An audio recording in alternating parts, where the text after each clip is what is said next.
ऐसी पत्नी पराये के साथ संबंध बनाती है। चाणक्य नीति के अनुसार आचार्य चाणक्य ने अपने नीति शास्त्र में स्त्रियों के गुण और दोष का विस्तृत वर्णन किया है।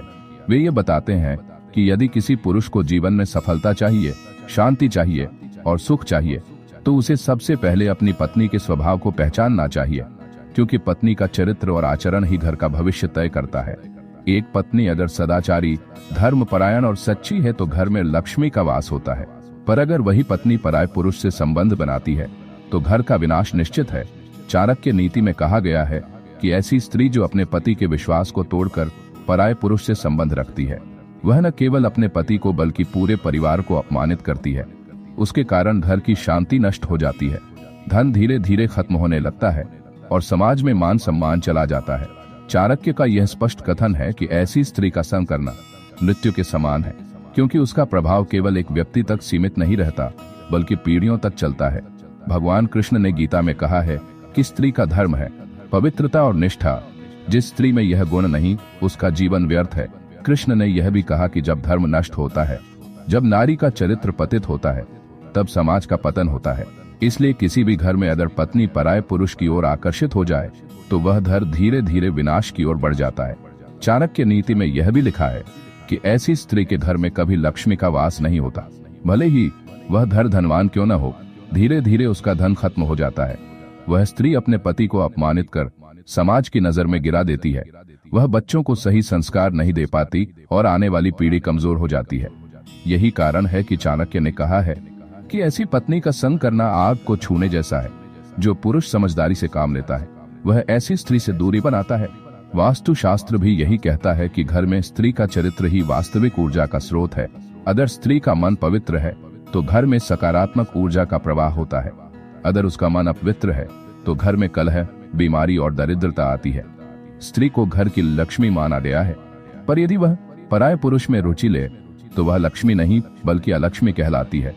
वास्तु शास्त्र के अनुसार ऐसी स्त्री के घर में कभी सुख शांति नहीं रहती। भगवान शिव ने भी पार्वती को यही शिक्षा दी थी कि पत्नी का कर्तव्य है पति के साथ निष्ठा रखना।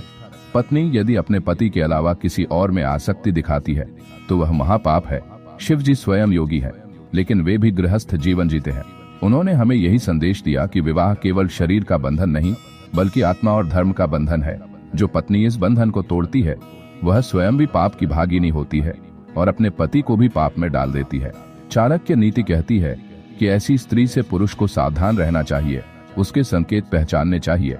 यदि पत्नी घर के काम में रुचि नहीं लेती, यदि वह हमेशा सजने संवरने और दूसरों को दिखाने में लगी रहती है, यदि उसकी वाणी पति के प्रति कठोर और पराये पुरुष के प्रति मधुर है, यदि वह पति की बातों की अनदेखी करती है और पराये की बातों पर ध्यान देती है, तो समझ लेना चाहिए कि उसका मन विचलित है और ऐसे समय पर पुरुष को निर्णय लेना चाहिए। भगवान कृष्ण ने द्रौपदी की रक्षा की थी क्योंकि वह धर्मपरायण और पवित्र थी, लेकिन यदि कोई स्त्री अपने धर्म से भटक जाए तो भगवान भी उसकी रक्षा नहीं करते।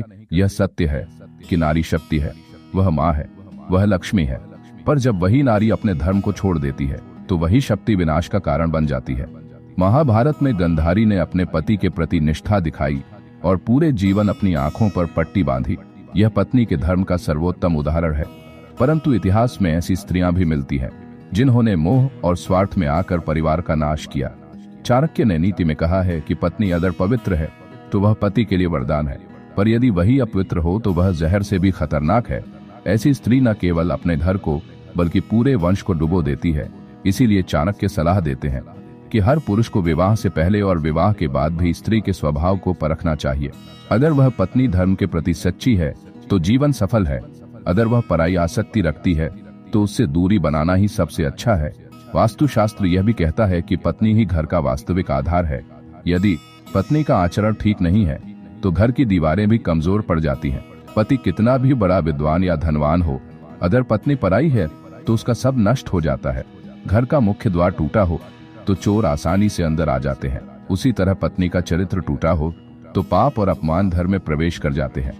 भगवान शिव ने यह भी कहा है कि पत्नी को हमेशा अपने पति की मर्यादा में रहना चाहिए। वह चाहे कितनी भी शक्तिशाली क्यों न हो, अगर वह पति का अपमान करती है या उसके विश्वास को तोड़ती है तो उसका पतन निश्चित है। पौराणिक कथाओं में भी कई ऐसी स्त्रियां हैं जिन्होंने अपने पति को धोखा दिया और अंत में दंड भोगा। यह हमें यही सिखाता है कि विवाह का बंधन केवल एक वचन नहीं बल्कि धर्म है। चाणक्य नीति हमें चेतावनी देती है कि यदि पुरुष अपनी पत्नी के ऐसे लक्षण देखे तो तुरंत सावधान हो जाए, अन्यथा उसका पूरा जीवन बर्बाद हो जाएगा। ऐसी स्त्री से दूर रहना ही जीवन की सबसे बड़ी समझदारी है।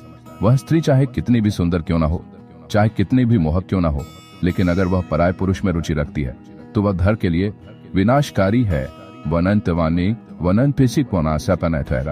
विनाशकारी है। भगवान कृष्ण ने कहा है कि धर्म वही है जो घर को संभाले। पत्नी अगर धर्म से भटके तो घर टूटता है, पति अगर धर्म से भटके तो वंश खत्म होता है, दोनों अगर धर्म से भटक जाएं तो समाज नष्ट हो जाता है। इसीलिए विवाह को सबसे बड़ा धर्म कहा गया है। निष्कर्ष यही है कि पत्नी का चरित्र पूरे घर का आधार है।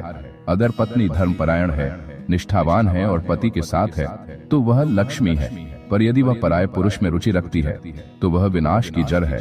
चाणक्य नीति, वास्तुशास्त्र, कृष्ण की गीता, शिव जी की शिक्षाएं सभी यही कहते हैं कि ऐसी स्त्री से दूरी बनाना ही उचित है। क्योंकि स्त्री अगर सच्ची है तो घर स्वर्ग बन जाता है, पर अगर वह झूठी है तो घर नर्क बन जाता है। इसलिए हर पुरुष को यह सीख लेनी चाहिए। पत्नी का सबसे बड़ा आभूषण उसका चरित्र है।